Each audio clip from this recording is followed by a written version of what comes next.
I thought I could talk about sadness, and it's something I've been thinking about doing a talk on for a couple of days now, and today feels like a good day to do it. I was feeling a little sad yesterday, and feel like the experiences I have in my life or the feelings I'm going through are usually generally what I make videos about. So when I think about sadness, and my experience with sadness, sadness is something that was rather quite familiar to me.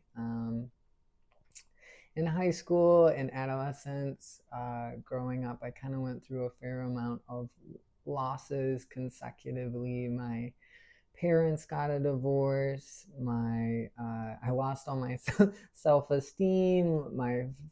I lost my friends in high school. Didn't make the baseball team. There's just a lot of loss that I went through during that time without very much gain. And even like just like my our family dynamic, like we all kind of dealt with the divorce in our own ways, and for a while it kind of prevented us processing the divorce or working through it. Kind of made my parents, as they were working through it, they became maybe a little less available, and both I think me and my sister also were kind of working through it our own way, and we it kind of made made for me a high school experience where I felt rather isolated and alone, and like I didn't really have anyone that I could talk to or really like be vulnerable with. Um, and so I experienced a lot of sadness during that time, and there was times during high school where the level of sadness that I was going through would become unbearable or unavoidable. Like I think for a while I tried to push it down or numb it out through pornography and binge watching shows, and eventually it's just there's nowhere to hide from it anymore, and we have to face and it bubbles to the surface, and we have to face our sadness. And what I realized is the more familiar sadness became to me, the easier it became to sit with. And also, even the more familiar it was, the more enjoyable it became to feel sadness, because we're only afraid of feelings, or we're only afraid of experiences when they're unfamiliar. The things that are the most foreign to us are oftentimes the things that we're the most scared of, because if we experience them, or even the things that we avoid, it maybe something happens, but we try and avoid it to the best of our ability. Whatever we avoid or whatever is foreign to us is often what creates the greatest fear for people. Like the people that swim in the ocean the least are probably the people that are the most scared of sharks. And I know for me, I haven't swam in the ocean very much. I live in Chicago, and sharks kind of freak me out. But I've heard of people who, have rather healthy relationships and will dive with sharks regularly. And so it's interesting to look at, what am I afraid of in my life? What and how is that something that's rather foreign to me, and that's why it's afraid of it? Is the choices that I avoid in my life just choices that I've been avoiding, and that's why I feel afraid of making those choices? And so for sadness, as sadness became unavoidable, it started to become experience that, as I felt all the loss I went through high school, even just through the changing dynamic within my family, the changing of or losing of my friends, the lowering of my self-esteem, all sorts of stuff.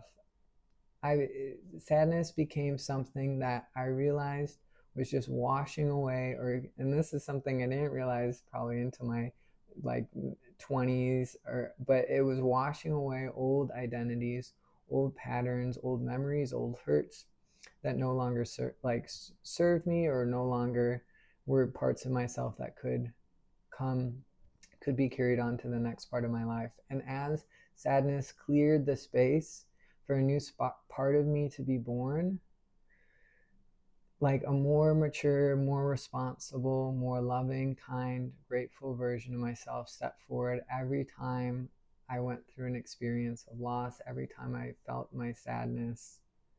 and faced it and cried and had the release.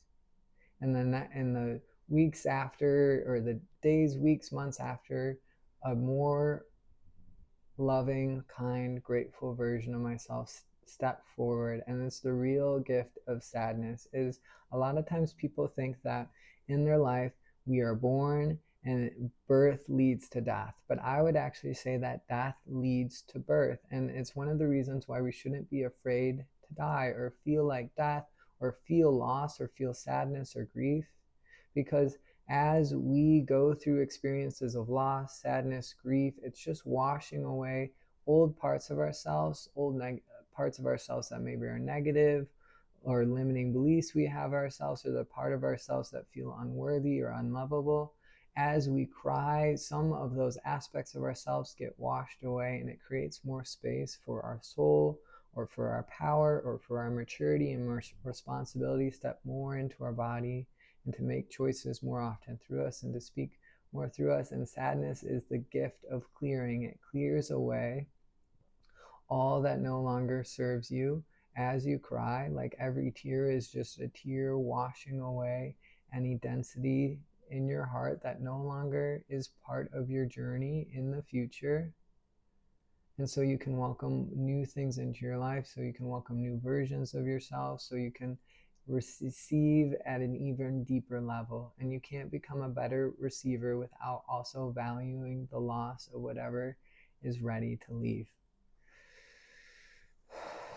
And what you realize is the more deeper you die, or the more deeper you feel loss, the more deeper you feel sadness or grief, the more and more you'll be transformed to be able to receive even greater levels of gifts, of abundance, of, even if the gift is just a more powerful version of yourself, the more you lose, the more you're able to receive and gain in the future.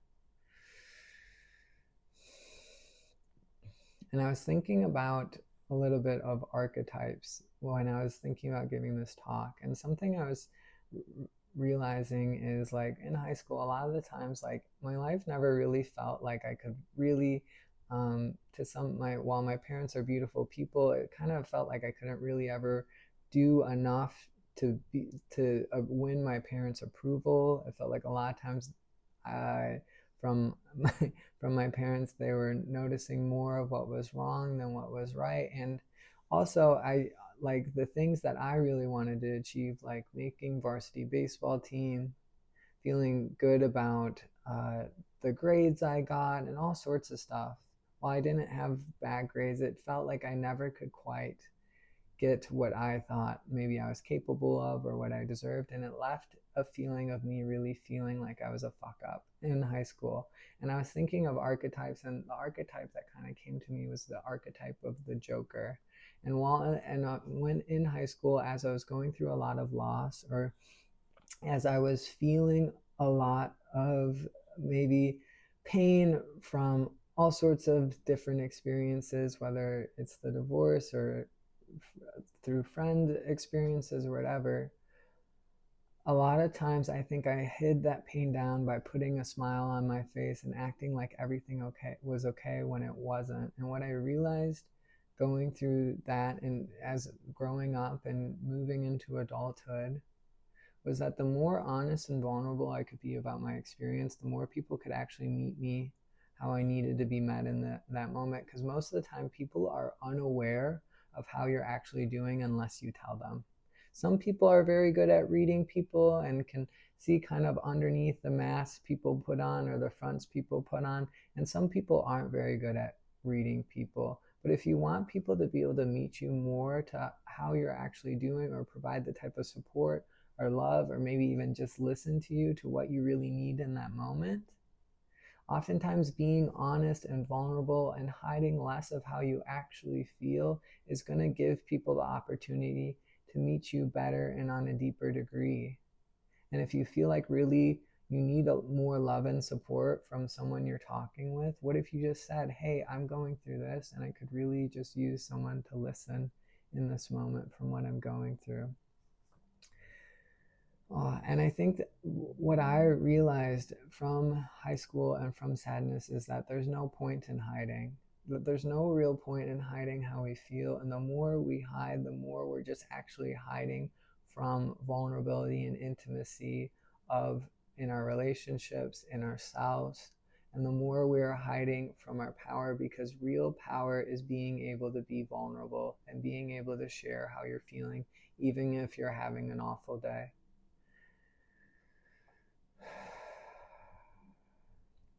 And as I would try and like smile my way through times where I was rather having a quite hard time in my life in high school, another thing I would do is often I would try and make jokes as a way of trying like diffuse when my sister or my mom or dad maybe were in moods or maybe a little bit more stressed out and reactive. I would try and make jokes as a way of trying to diffuse the situation, or a way of trying, because if people, and I think often I realized in this experience quite early on, is that if people are laughing, usually they can't attack you. And so I would try and make jokes as a way of, one, trying to keep myself feel safe, and also help to try and change the emotions that I was feeling in my body, empathing the people around me. And I've worked with healers who have like in working with them, I forget what kind of practice it was, some type of somatic therapy practice, but in this session I was doing with this therapist healer, I would like, they noticed that my face would go from a grimace and then go to a smile, and then go from a grimace and then go to a smile, and it was my way of trying to avoid or is the pattern I had of avoiding the grimace, the inner grimace within me, or the pain that I was carrying, is smiling and trying to pretend like everything was okay. And I think maybe I still do it a little, but I think the universe has done a pretty good job of buffing some of that out of me by just giving me no other option but feeling the pain I'm in. That when I was spending a lot of time alone in high school and even past high school, it became there was no one to hide from, and really I was just hiding from myself. And the more I learned to love, care for myself, and to be there for myself and support myself how I would want a good friend in my life or a partner in my life, the more I was able to do that for myself, the more other people in my life started to step up, or new relationships would come into my life that would meet me more in what I needed in those moments. But I had to take the first step of really being able to support myself first and carry myself through the sadness, to then be able to welcome relationships that could also do that for me as well. In high school, there was a part of me that really wished like that I could like manifest a friend that would just help introduce me to new people after I lost my friends, or would like support me in a way that I wanted to be supported, or just give me the little nudge I needed to help put myself out there a little bit more. And I realized after high school that the one who had to do that was for me. And the more I did that, the more I could actually welcome in relationships that maybe helped me feel a little bit more connected to the people around me or the people I was going to school with. And that your greatest support through your life, while you might have people who are able to really meet you, is at the end of the day is going to be you. And the more you can support yourself, the more you can encourage yourself, the more you'll actually be able to receive relationships who can help you and do that for you as well. But the first step is always comes with you, and no one's going to save you. No one is going to stop your experience from necessarily happening most of the time, but it's your job to take the action steps to care for yourself, to encourage yourself, to give yourself what you need in order to move through that moment. And if you expect other people to do it for you, most of the time those other people will not meet your expectations. And not that there isn't loving people out there, or there isn't people that can listen to you or provide you support and encouragement, but we shouldn't be coming from a place of, I need another person to get me through this moment. Because if you're the only one in that moment or in that experience, then the only person you need is you. And you can ask other people for help if you have resources, or have someone that's a good listener who you can talk to things about. But what can you do to make your experience better? And this is something that was really hit home in high school. Is my mom started working a lot more hours, there wasn't a lot of people around, and I learned that the only person who could get me through that experience was me. And sure, maybe get a therapist, talk to other people about it if we have the opportunity to do so. But what can you do to make your life better? What can you do to make the changes you wish to see in your life? And this kind of leads in to a conversation I thought to talk about, which is grief. And grief is something that I have some experience with. And what I realized about grief, and I've heard other people say this or teach this as well, is that grief is like, when we feel grief, we're feeling, if we knew how little time we had with that person, or maybe even that experience, that we would have loved, cherished, been more appreciative towards that person if we had known how little time we had with them. And what we learn in grief is that it's not something that's going to heal overnight. It's not something that is going to change in a day or two, and it usually will come back up like waves over and over again, depending on how deep the loss is, over months or years. And it's something that can be rather uncomfortable. It's probably one of my least favorite experiences. It's not very fun. And I would say, when we're going through grief, one of the things is, if our grief is feeling overwhelming, what are the little things we can do to get us through that moment? Sometimes for me, even just turning on the TV when I felt completely overwhelmed by grief, and watching a show for an hour got me through the moment. And I was able to watch the TV and feel the feeling. And it made that experience a lot easier. And sometimes even just having little distractions like that is going to make our grief more manageable. And I would also say that's different than like binge watching TV for 8 hours and feeling totally numbed and checked out. Like little things that can be a distraction for a short period of time, maybe an hour, maybe it's listening to a podcast or going to go exercise, can be really helpful as we're finding our way through grief. The other thing I would say about grief is, for a long time when I've experienced grief, and I still sometimes feel grief over the loss of some like friendships and people that are no longer in my life anymore. What we realize from grief is that for a while when I was experiencing grief, what I would feel is, I'd feel like the sadness deep in my chest, and I could always feel it there, but I couldn't feel like I could access it, like it was just there. And I think I also had the similar experience in high school. In high school, I would deal with it by putting on really sad movies, and the movies would be like so devastating that I would sob or cry, and I would feel better afterwards.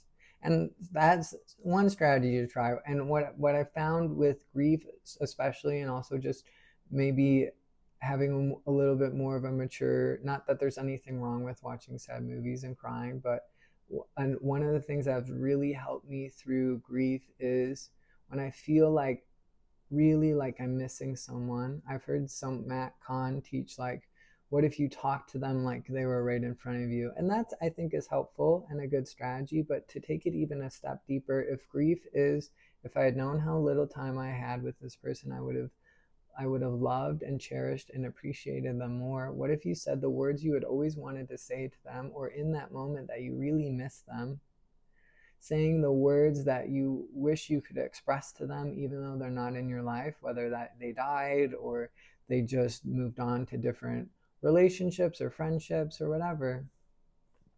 And to talk to them like they're in front of you, saying the words of like appreciation or love you wish you could say to them, even even though they're not in your life anymore. And for me, that would sound like, to give an example, it would be like, thank you so much for touching my heart on such a deep level. Thank you for being a person I got to experience life with for a while. I am so your level of love, your presence, your kindness has completely transformed me, and I'm a different person because I knew you. And I am so utterly grateful for the relationship and the connection we had while we were together, and thank you for being a part of my journey. And as we talk words like that, we start to realize we're able to touch into the sadness that felt inaccessible up until the moment that we expressed our grief, because grief is a feeling of, I should have loved deeper, I should have been more grateful for this person. And you're when people leave your life, you're going to feel grief. You didn't do anything wrong by feeling the feeling of grief. And for me, there's been times in my life, and I'm still kind of, I feel like, on the back end of maybe a grief cycle where I've literally felt grief for years. So there's nothing wrong with feeling grief, and you never did anything wrong by feeling that way. But the more, if you really feel like you're missing someone, if you took a moment to just say how grateful you were for them, how much you love them, how much of an impact or change they brought to you, or that they showed you the worth and value that you were so desperately searching for in that time, or whatever, however they touched your heart, if you can share that in a moment, just get to a wall or while you're walking or whatever, it will help you touch the sadness that you can feel is there but can't fully reach. And what you realize is it feels better to express things than to have things trapped inside of me. And I think people sometimes think that sadness or grief is blocking their happiness. And I would say you can feel sadness and happiness all at the same time. And it doesn't mean that we have to wallow in sadness, but we can give space for a sadness and allow ourselves to feel sad every now and then. If we feel like we stay as we're feeling it, if we go, okay, I've been in the sadness for an hour or two, then we can find things that maybe bring our spirits up a little bit, whether that's listening to more happy music, doing something that we enjoy, maybe that's eating something sweet like mangoes or ice cream, or just something that creates little state changes of sweetness, that while I'm experiencing loss, it doesn't mean that I can't still experience the sweetness of life. And I think we learn just how to modulate how much time we spend in certain feelings. And just because you feel, if you're feeling sadness, I've made another video on this, but what is it like to say, not to blame this on, oh, this is the world's sadness, this is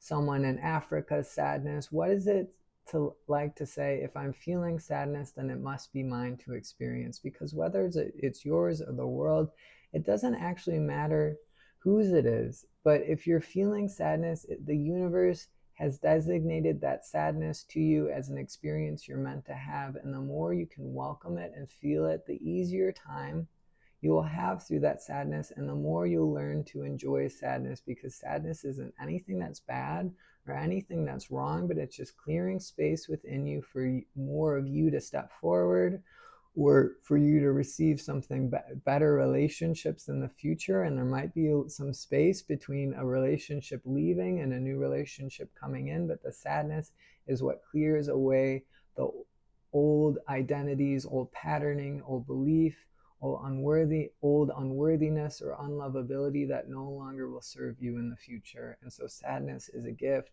grief is a gift, and really sadness and grief are one of the greatest transformers. They're one of the greatest ways to change and transform. And there's a lot of talk about awakening and ascension and enlightenment, but really all awakening, ascension, and enlightenment is having a really good relationship with your feelings. And some of the feelings that are going to transform you the most is going to be sadness, devastation, sorrow, grief. That those feelings are actually what change and transform you the quickest, and it's why they can also be the most intense. And so can we welcome our sadness? Can we welcome our grief? And when we're feeling like death, it's not something to avoid. And if we're feeling, but something to welcome, something to feel, and something when it gets overwhelming, maybe we find a little distraction like turning on the TV for an hour, or we find something sweet that will make us feel a little better. Or maybe we do an activity that we really enjoy, like playing our guitar or going for a run or whatever that is for you. And as we start to as we start to welcome our feelings, we start to see that I was only overwhelmed by my feelings or scared by my feelings for how much I avoided them. And the less I avoid them, the more I can find enjoyment even in them, even when they might be a little bit challenging or a little bit rough. Just like people that love to watch scary movies or love to take roller coaster rides. For some people, that's an experience that's rather uncomfortable, and for other people, they find a lot of enjoyment in it. And what if you get to choose how much enjoyment you have in something? And if you said, yay, I feel sad today, and I'm going to sing a song about it, or find some sad songs on Spotify that I can sing along with, you'll start to find that you enjoy your feelings and your internal experiences a lot more. Because everything can be enjoyed, even the things we might view as negative are something that can be savored when we take our willingness to fully allow them and fully welcome them as they are.